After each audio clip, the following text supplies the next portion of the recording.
C'est l'explication d'Anne-Marie Idrac, la secrétaire d'État au commerce extérieur.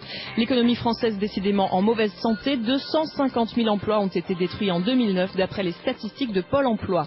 Les incendies en Russie et désormais des conséquences pour toute l'Europe. En raison de la sécheresse, Moscou a décidé de stopper ses exportations de blé. La Russie est le 3e exportateur mondial de cette céréale. Le Move.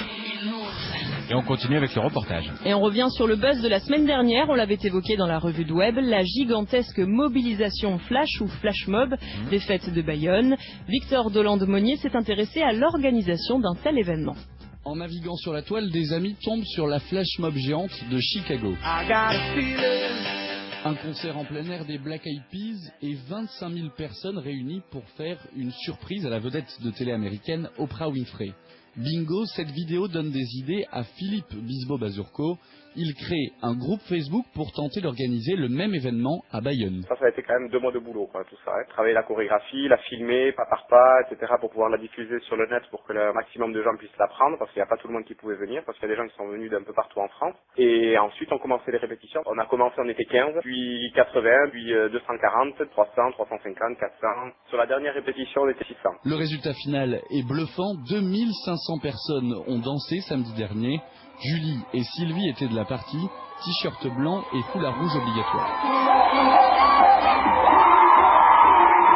C'était complètement hallucinant. J'ai jamais ressenti une énergie pareille en fait. On tremblait tous, on avait les larmes aux yeux, c'était vraiment très très puissant en fait. Je l'ai vu à la télé parce que c'est vrai quand on danse, on s'en rend pas compte de ce que ça peut donner. Et finalement, c'était vraiment super quoi. Pendant 3 minutes, la place de la mairie de Bayonne se transforme en un véritable dance floor géant, mais un dance floor très organisé. Et c'est Delphine Noffre, une ancienne danseuse professionnelle, qui enfile le costume de chef d'orchestre. Moi, je commence toute seule devant pendant à peu près 1 minute.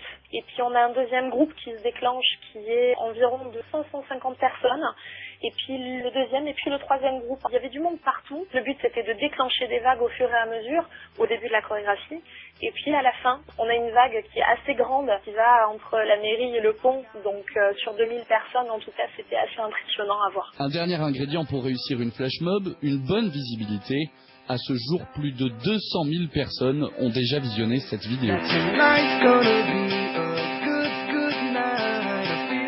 Victor Dolande-Monnier, le Move. 7h, 10h, le Move. La matinale du Move, Loïc Rousbal. Merci Victor, on continue avec M, c'est tout sur le Move. Bon réveil.